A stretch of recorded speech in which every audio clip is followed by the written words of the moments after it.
Christ said, "Behold, I will come quickly like a thief in the night." One of the words in this promise got a little confused in the Greek to English translation and became soon. This led to the idea that Christ's return as king was close at hand. We assumed he was coming back before another fate befell us. That's why we weren't ready when the sun became unstable.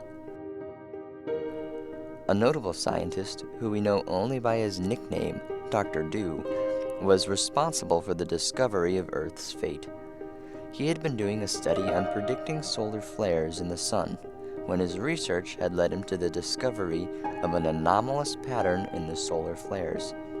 What Dr. Do could deduce from the information is that if unaltered, the pattern would climax in a flare event so dramatic it would cause the sun to go supernova prematurely and destroy the entire inner solar system. Dr. Do estimated that it would occur in no less than 2,500 years, and there was nothing that could stop it. Earth was no longer safe. Not even the colonies on the moon or on Mars could save humanity from the impending doom. The solution that was reached was to create the Indago Planetae, an army of genetically altered humans who were capable of surviving permanent exposure to space conditions in all simulations. They were 7 feet tall and had arms reaching down past their knees. All this came at a price, though. They were slightly weaker and tired faster than the typical human, which didn't seem like a problem at the time. After all, who's doing marathons on a spaceship? They were given specialized spacesuits called SUIPs. The meaning of this abbreviation has been lost to history. Along with multi-generational interstellar spacecraft called O.C.D.S.Vs, or Orbit-Constructed Deep Space Vehicles. These massive ships, the specialized spacesuits, and the genetic alteration meant that the Indago Planetae, or Space Rangers as they were labeled, were suited to leave the solar system in search for a new world. That is exactly the mission they set out on.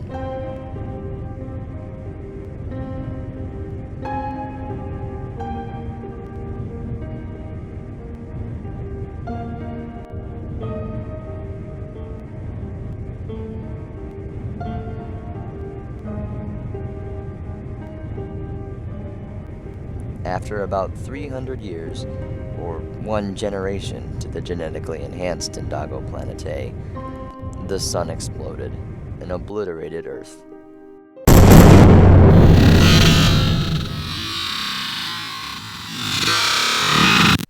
Leaving them utterly alone in the universe.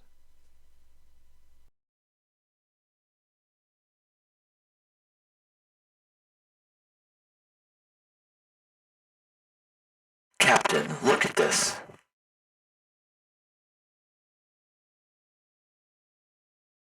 Why am I looking at the crew's physicals? It's the genome. We can't ignore it anymore. It's become completely unstable. My father told you when he was head doctor. I told you 20 years ago. Or did you listen? No, you put it off. And now we're all going to die. That's enough, Doctor. Behave yourself on the bridge. Now, what has you so excited? Well, you know that our strand has been degrading ever since we left Earth, right? Well, radiation from the reactors has aggravated the situation, and it's become completely unavoidable. The gene therapies won't be effective anymore.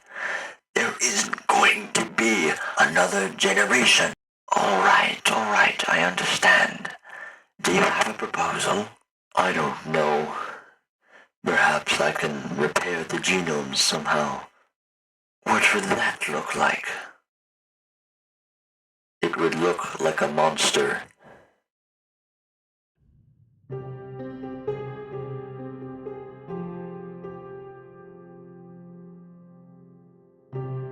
Chivik watched the controls carefully.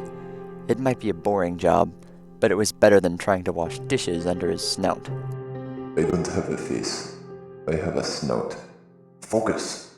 Chivic's eyes were on the little green light, which was telling him that all the doors were closed. He knew that if the light turned yellow, it meant that one of them was being opened. This, of course, would be bad. Bad because it meant nothing stood between his family and the speciation. They're the monsters. And I'm not. Focus!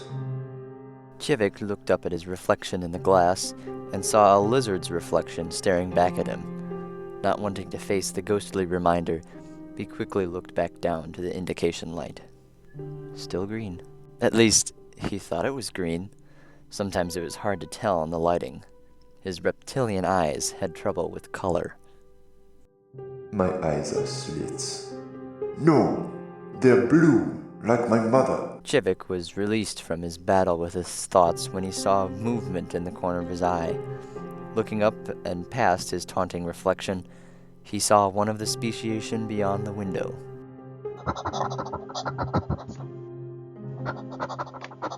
Chivik remembered what his mother had told him when he was young.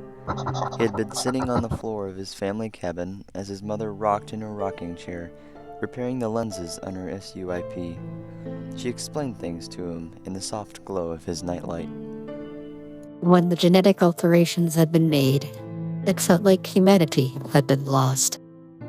Chivik had been half listening and half dazed by how beautiful she was. Even then, he wished he had her wonderful gray skin. The speciation are made up of those who decided to embrace that loss, engineering themselves into something completely new. So, why are they locked up? They're savages.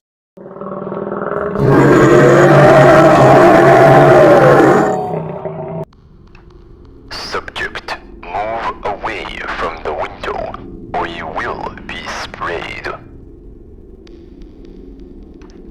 Subject, move away from the window. It stared into Chivik's soul. Chivik decided that the level of defiance it was displaying was unacceptable. He would spray it with irritant and report the incident immediately.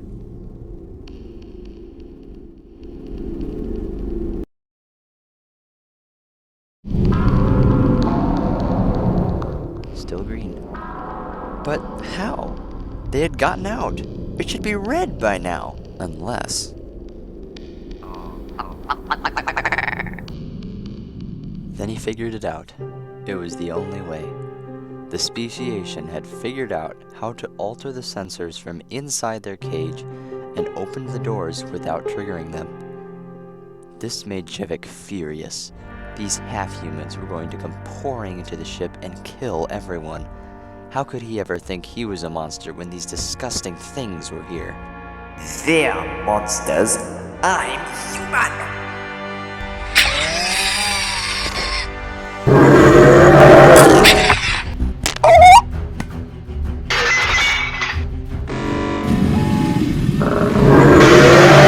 The speciations breached containment and killed 22 people before they were recontained.